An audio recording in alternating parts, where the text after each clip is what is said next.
dur ce matin, dur. Heureusement, les lève-tôt ont réussi à rallumer le feu. Et c'est reparti pour une nouvelle journée.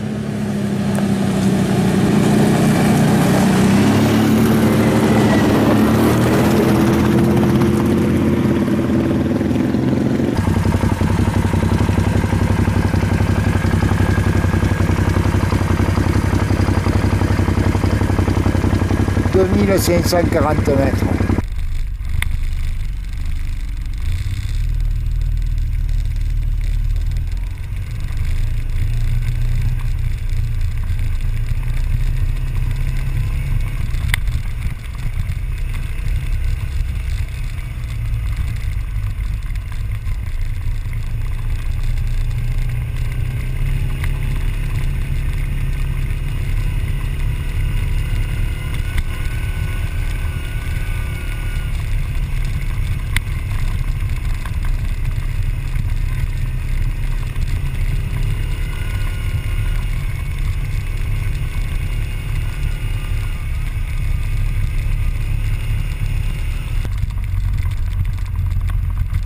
Mince, la DDE est déjà au boulot.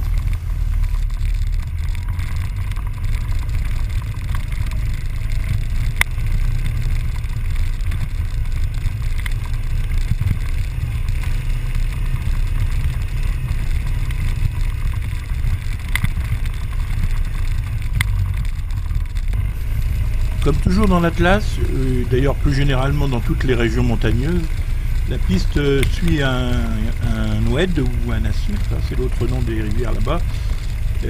En fait, c'est pas dur, en montagne, c'est soit tu remontes une vallée, soit tu grimpes un col. Là, vous admirez une jolie cascade sur la gauche. Et puis ensuite, ça va se compliquer un peu parce qu'il y a un pont en construction et apparemment, il est loin d'être terminé.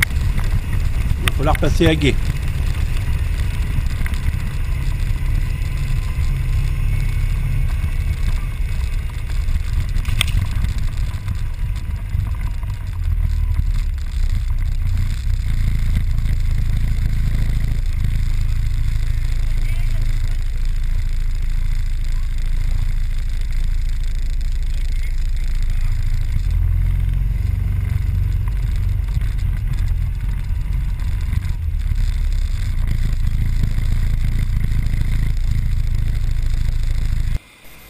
Pour une fois, je décide de passer en premier pour pouvoir filmer le passage des copains.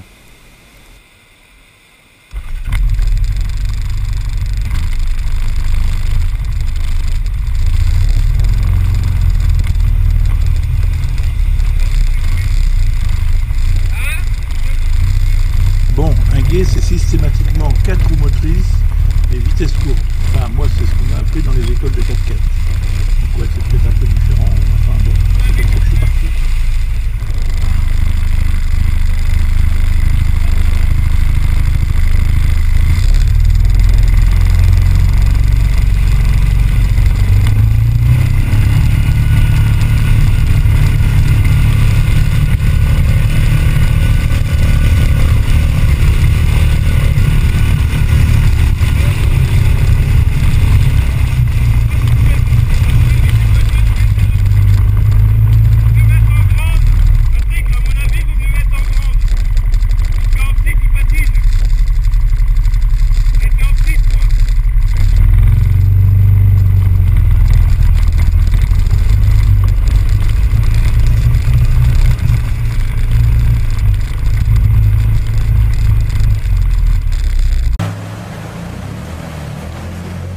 Il reste un petit lui par contre.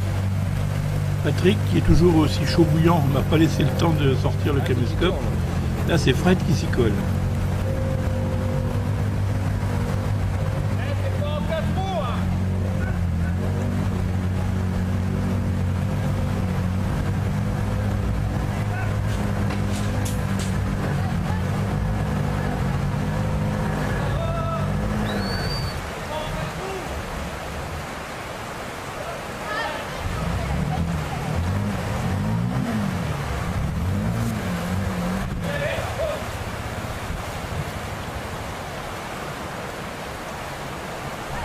C'est un cas d'école typique.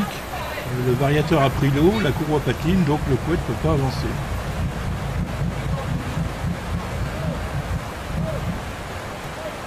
Faut le treuiller, faut le treuiller. Démonstration de la raison pour laquelle on met systématiquement en 4 roues et en petite vitesse avant un gué ou avant une difficulté. Une fois que le train avant patine, on ne peut plus rien faire. Et c'est d'ailleurs vrai aussi pour le blocage de différentiel pour ceux qui en ont un. C'est le vario qui a de l'eau. Faut le treuiller à mon avis.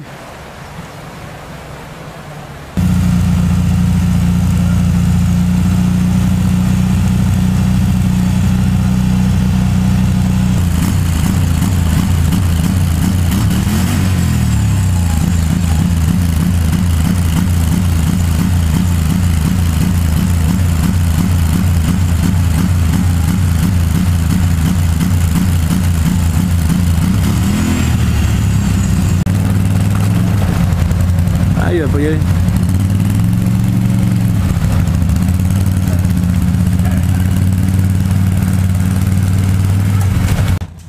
Une petite parenthèse pour dire que le gué n'a pas posé de problème au mulet. Malheureusement, je n'ai pas eu le réflexe de filmer.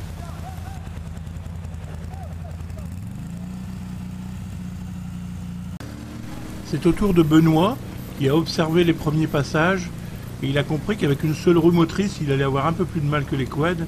Donc il va opter pour une stratégie différente.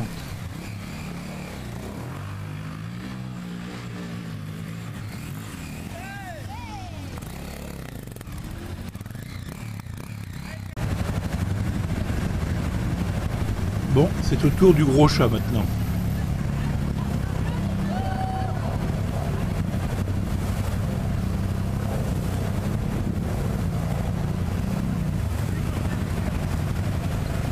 Ouais, Christou!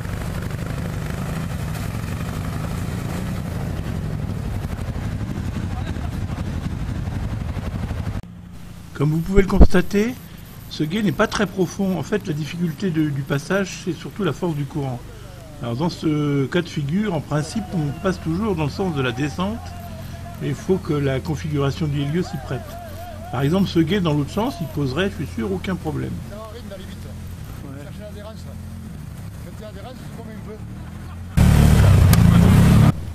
La moto de Cathy est plus basse que la KTM, donc c'est pas gagné d'avance. Alors regardez bien le passage et faites travailler votre tête. Benoît il va faire une erreur, à vous de trouver laquelle.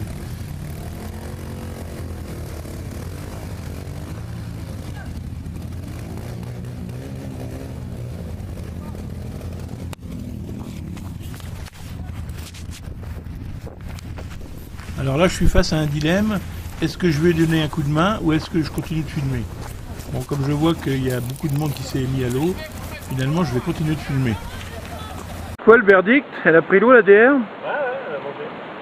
Alors tu fais quoi? Tu démontes la bougie? On avait démonté la bougie, le filtre à air, parce que le filtre à air il est arrivé, c'est rentré par le filtre à air en fait. Le problème c'est là le niveau, il faut qu'il arrive ici. Et plus tu accélères, plus tu envoies l'eau dedans. Et une fois que tu as démonté la bougie, tu donnes un petit coup de démarreur, c'est ça? Là j'ai encore rien donné, là. Je vais laisser à l'air. Bon, Je vais faire ça, et puis je vais mettre un peu d'huile dans l'essence, elle va fumer mais ça graissera. c'est quoi le but de mettre de l'huile dans l'essence? Bah parce qu'un moteur qui prend l'eau, là il va retourner, mais sinon dans l'heure qui suit il est grippé, il y a déjà des traces de corrosion dessus. Ah ouais. Pourtant un 2 temps c'est lubrifié par l'essence et on a déjà eu un trou d'eau comme ça, le soir on démontait le moteur et il était déjà grippé. Ah vache. Donc ça va le faire. Voilà. Ça va, c'est assez accessible? Ouais, c'est ça aussi l'avantage de ce moteur. Alors si elle n'avait pas été rabaissée, je pense qu'elle passait. Je la passais. Et rabaissée comme ça. Ah c'est vrai qu'elle est basse, hein, mine de rien. Ouais, t'as vite perdu. On garde au sol, là, perdu au moins 10. Au fait, avez-vous trouvé l'erreur de Benoît? Bon allez, je vous montre en image. Avec la KTM, il va remonter pour couper le courant en perpendiculaire. Il aurait même pu remonter un peu plus haut pour avoir un angle encore plus favorable. Avec la DR, il ne va pas remonter assez loin sur la berge opposée. Du coup, il va être obligé d'attaquer le gué avec un angle défavorable. En fait, avec le même angle défavorable que le passage des quads plus bas. Bon, alors c'est peut-être pas à cause de ça qu'il s'est planté, Mais avoir le courant qui te pousse plutôt que qui est contre toi, ça t'aide quand même pas mal. Bon, le moteur est reparti, c'est tout bon. Allez, c'est parti, ça roule. Alors, concernant mon appréciation du passage de Gay, hein, c'est une opinion personnelle qui est bien sûr contestable. J'ai pas la science infuse. Et puis, je dois dire que je me suis rendu compte de ça seulement en visionnant les vidéos. Hein. Au premier abord, j'avais rien vu. Et de ce côté-là, la vidéo, c'est quand même un plus aussi.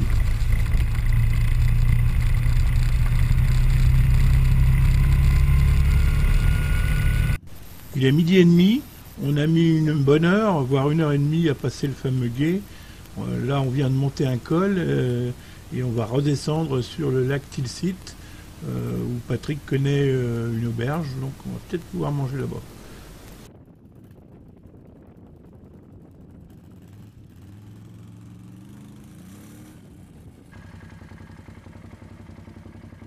Il est 13h quand on arrive au lac Tilsit et à l'auberge du même nom, chez Malika. Bon, exceptionnellement, je vais arrêter l'épisode là. J'en ai un peu marre de raconter. A plus.